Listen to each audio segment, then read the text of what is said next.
Okay, guys, Adam Trigger here. It is Monday. It's time for On the Clock. And just a couple programming notes before we get into the games. We're a couple weeks into the Major League Baseball season. I think I finally got the schedule pinned down. So what we're going to do going forward starting today, we will do On the Clock 3 times a week, Mondays, Thursdays, and then one of the weekend days. Basically, whatever day I'm not doing content, I do MGM on the weekend sometimes. We have a WagerTalk show on Saturday morning. So whenever I'm not doing one of those, I'll squeeze in and On the Clock on the weekends. And then Monday and Thursday, Tuesday, Wednesday, Friday, total bases, 9 a.m., 1 hour long live show with Tokyo Brandon and Brian Leonard. Bring your questions. We'll answer anything about any game. That's a more in-depth baseball conversation. But I would say over the course of the hour, we usually get to like 6 or 7 games. And we go a little bit deeper than we can go here and just trying to knock out a couple games, 3 minutes on the clock, so on and so forth. But that's kind of the schedule I'm trying to stick to for the rest of the year.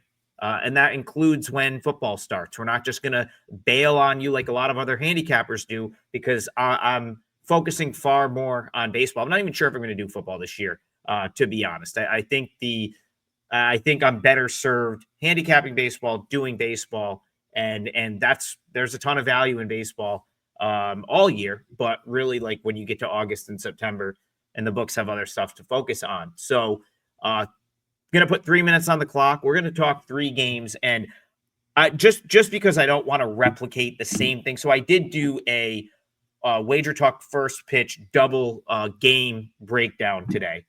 So I did Reds Marlins and Phillies Mets. So I'm going to talk Phillies Mets because there's only so much to talk about. It's not a full slate on Monday.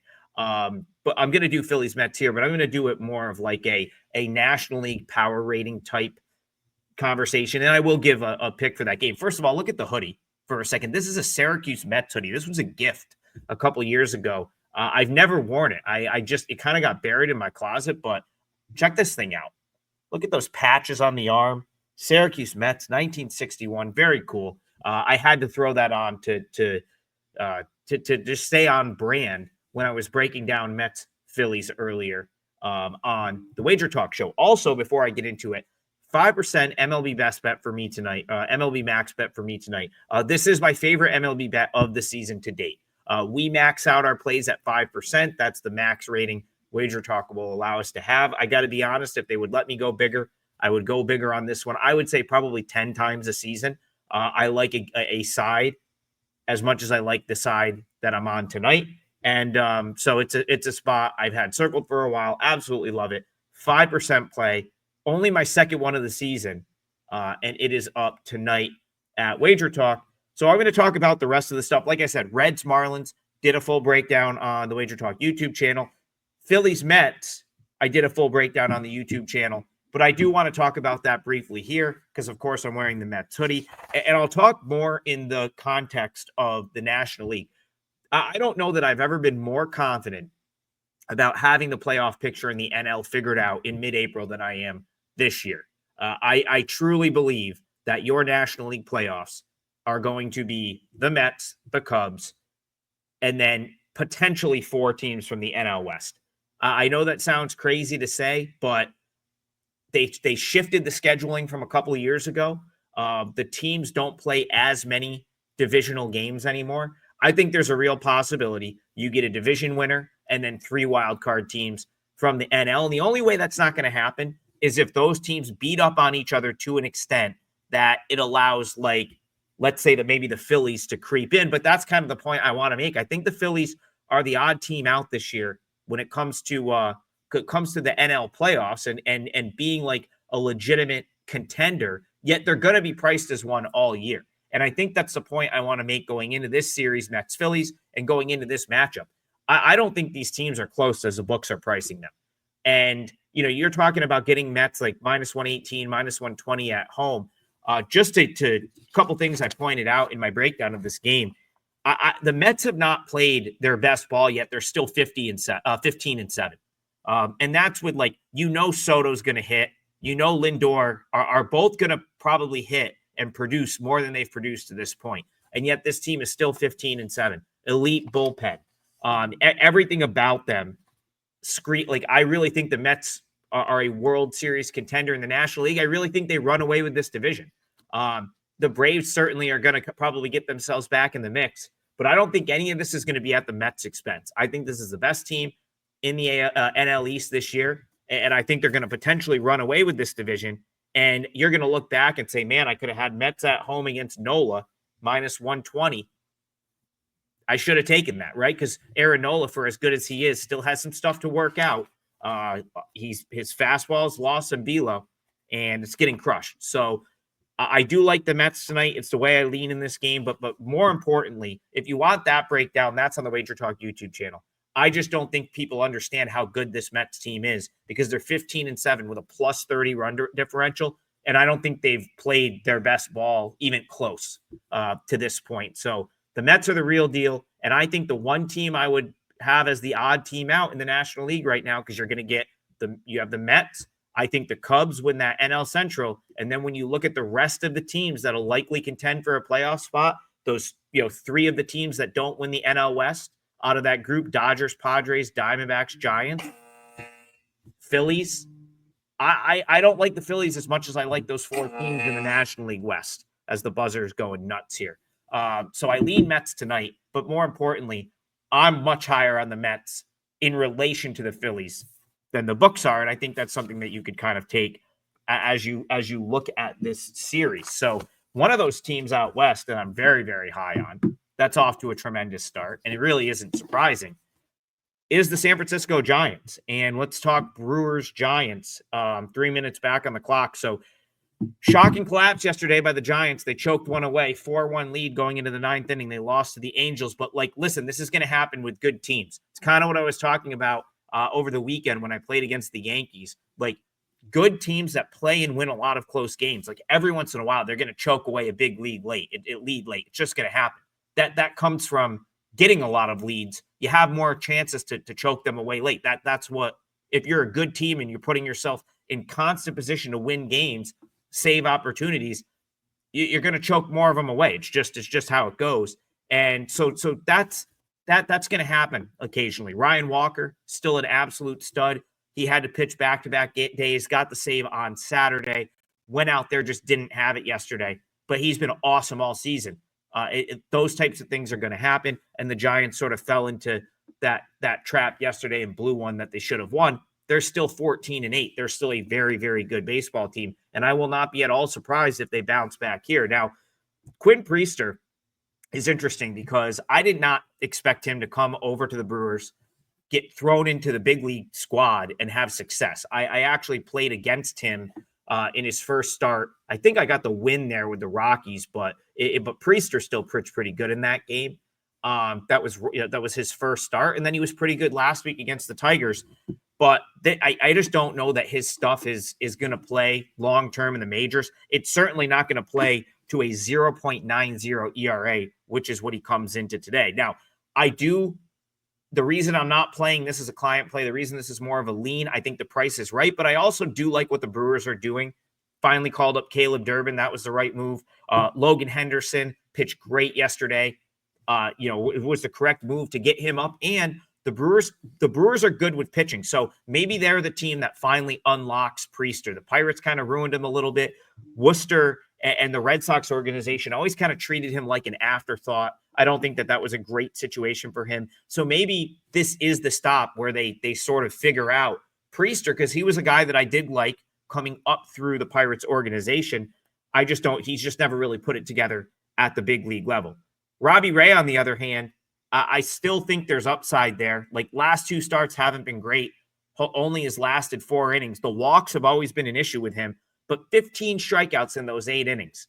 And the one thing with the Brewers, they've been running constantly. A lot of team speed, stealing bases. Really tough to do that against the Giants. Patrick Bailey is as good at handling the run game as any catcher in Major League Baseball right now. So I'm very, very high on the Giants. I do like where the Brewers are trending. I do think the Brewers are trending up relative to where they were the first couple weeks of the season.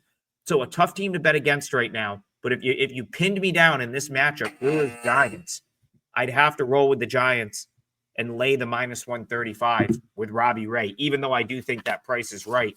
I think the Giants bounce back from sort of a little hiccup yesterday, which just uncharacteristic of them. I think San Francisco is going to win a lot of close games this year, and but being in a lot of close games, you're going to blow the occasional close game.